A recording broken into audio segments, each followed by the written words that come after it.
Greetings, friends, family, and survivors. Well, I thought I'd try something I've never done before.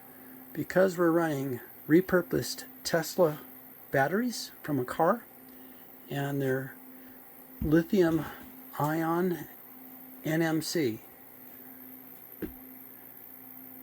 and nickel manganese cobalt is the chemistry, and they are capable of a thermal runaway. So I've never wanted to get anywhere close to the thermal runaway voltage. And the other reason is I get a whole lot more longevity out of the batteries if I do not charge them up all the way. And Tesla has done a lot of study on that, about life expectancy in batteries and battery degradation from maximum charging. Not just maximum current, rapid charging, but also maximum voltage. So I've always run these things at 4.04 volts per cell. My absorb voltage 28.3 for in a 7S configuration, and then it goes into float at 28.2. So I'm about 4 volts per cell when I'm in float. Stays there all day long. Considerably below full charge according to the charts. But you'll get a whole lot more longevity if you stay away from that full charge voltage, which is 4.2 volts per cell, or 29.4 volts in a 7S configuration. Now, having said all of that, the downside of it is, for me, is my BMSs, these three BMSs are the original Dalys, and they have a cut-in balancing circuit that cuts in at 4.18 volts. And I never get that high. So I've never had these batteries balanced before. They're not out of balance that I can tell, but the balance circuits have never activated on these. These are the later model, the ones available now, and they balance at 4.2 volts per cell, which is technically almost clear full. Or excuse me, it is clear full, and that would be 29.4 volts for system voltage for me. So today I went ahead and pushed them up there to 29.4 or 4.2 volts per cell, and to check and see if I was realizing any current at all on any of the balance wires. Of course, it wouldn't be a lot of current. It would be in the milliamps, because the charge circuits, the balance circuits, are actually pretty small. But you'll also notice the BMSs would heat up over time. And so I don't know what else to do. I think that Daly makes a BMS that's called a smart BMS. They're a lot more money than what I spent. And I've been told, although I can't prove it on their website, but I've been told you can pick your cut-in balance circuit voltage threshold. And I'm not about to spend that kind of money until somebody can guarantee that that's the case. If you know, let me know. It would be nice to be able to just have my balance circuit at my daily float voltage. Now I can do that, and there's a couple of other BMS systems that will do it, but they're anywhere from $1,200 to $2,000 to do what I'm doing, and I'm not interested in that. So that's the downside of the kind of system that I have. If you figure out today's battery prices, you can go with lithium iron phosphate in a server rack battery. You can get, in a 48 volt or 24 volt configuration, you can get a 5.2 kilowatt server rack battery in a much safer chemistry. 5.2 kilowatts shipped for $1,700, and they balance themselves without issue, and that's nice. These are 3 kilowatts each, and I have $700 in each one. 3 kilowatts for 7, or 5.2 kilowatts for, well, $1,700 shipped. So I still got a fantastic deal, but at today's server rack batteries with lithium iron phosphate, at today's prices, if I were to do it over again, I would definitely go with a server rack battery. But those batteries simply were not, they were thousands of dollars when I put this system in. You couldn't even touch them. It was just, Simplify was the cheapest you could get in those batteries at that time. And you're spending $3,000 for a 3.2 kilowatt. It just wasn't anything else. But now they've got these new server rack batteries. So if I ever put in another system, it would preferably be a 48 volt system with server rack batteries, no doubt. So still trying to find one of those, and it's not going to happen, they're saying, until now April. But this one's running fine. I'd just like for the fans to quit.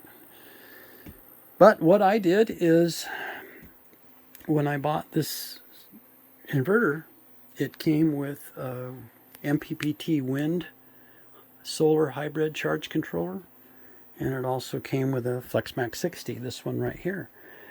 And I hooked it up, and it powered up and started making power, and about 5 minutes later it let the smoke out. And I'd like to say it's because it's been abused and it's old, but the truth is it was completely and totally my fault, and I am without excuse. I know better. I know of course it let the smoke out. It had to. Let me show you why. On an MPPT charge controller, the high side and the low side are completely separated. On PWMs, they're not. Like, I think on, double check the manual on these, but I think my TriStar PWM, the PV negative and the battery negative are bonded. On an MPPT, they cannot be, because you've got a high side and a low side. And when you tie those two together, something is going to give up the ghost. And that's what happened. It went pop, let the smoke out. And I said, well, Steve, what in the world did you do? At first I thought, well, it's just old, something happened to it. And I said, go back and double check your work. And sure enough, I thought, there's some buses in here, you got a battery bus and a PV-in bus. And on the positive side, there's a PV-in bus here. So you come in from your panels to here, and then from that bus over to your circuit breaker, and then from your circuit breaker to the charge controller. And on the battery side, there is a battery positive bus, and of course the battery negative bus is on the shunt. I knew that. For some reason, I tied the negative, you're going to love this, I tied the PV negative to the same negative bus as the battery. Right there. Couldn't believe I did it. Well, of course, duh. Obviously, I wasn't thinking, and I just made a mistake. And the last time I let some smoke out, motors and such, they run by pre-installed smoke, and when the seals go bad, the smoke leaks out, and the motor, she's a no good, right? Well, the last time I did that was, I think it was 1993. It was a ball screw drive on a head rig. It was a series wound DC permanent magnet ball screw motor, and the ball screw is the coupling that drives the head rigs. It moves the saws in and out for different saw sets on the band saws. So there's 4 quad saws and 2 slabber heads, all run on ball screw drives, and later on we changed out for Tempesonic hydraulic cylinder positioners, linear positioners. But the old original ones were ball screw drives, and I used to do DC motor control and series wound permanent magnet motors. You vary the motor speed with a silicon controlled rectifier. And when you put 0 to 10 volts VDC into the rectifier, then you're able to control the voltage, because it varies the voltage. And if you don't have what's called a TAC feedback reference, it's going to keep ramping up the speed. It's going to go from 0, 1, 2, 3, all the way up to 10 volts. And it's looking for a reference signal from the TAC feedback sensor. And if it doesn't get it, it's just going to keep going faster and faster and faster. Well, I put this motor in, and there's I think 4. Yeah, there's 4 on the head rig saws, there's 2 on the slabbers, and then there's 8 of them on the Y cars. So we change them out all the time. Well, I swapped this one out, and as soon as we turned it on, it just went from its spark position, which is called an 800 address, and it shoot to the other end of the mill. Hit the other side, poof, turned into smoke. Just flamed out right there. Oh, what did I do? that one was not my fault. I swapped the motor out, and being DC, it's just either the polarity's right or it's not. But the problem was there was a bad tach feedback sensor, and I should have checked the feedback sensor, but technically the company that rebuilt the motor should have either replaced or checked out the tach feedback, RPM feedback. That one wasn't my fault, but this one absolutely was just a boneheaded, tin horn, stupid thing to do. Oh, and it was a $425 mistake. But the bright side is this didn't cost anything. I got it for free. Yep. I just took it apart, pulled the fretboard off the heat sink. Massive heat sinks on these things. This whole frame, that's all heat sink right here. And I wanted to see if I could see something obvious that popped. I looked on the back for some discoloration, and there isn't any. And I could send it out to have it rebuilt, but I'm sure it's going to be at least $100 to fix it. Shipping's probably going to be, $100 or more. And it's not as good. The firmware isn't as good as the new ones. So for $425, it just seemed like it was smarter to just buy a new one. But, I'm curious what popped. These are metal oxide varistors here. So to me, it seemed like it would be a cap. Probably popped a cap, but who knows? Who knows? Could have been a transistor.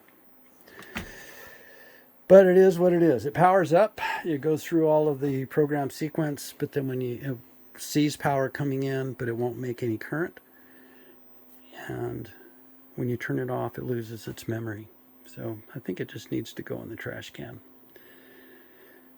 Oh, my nature is to keep it around for a rainy day, and I could hack some parts out of it to fix one of these other three if they ever go bad, but I don't have enough storage for all that kind of stuff. Anyway, that's what's going on with me. We're up and running with the new one, and so far, so good. All right, have a blessed day.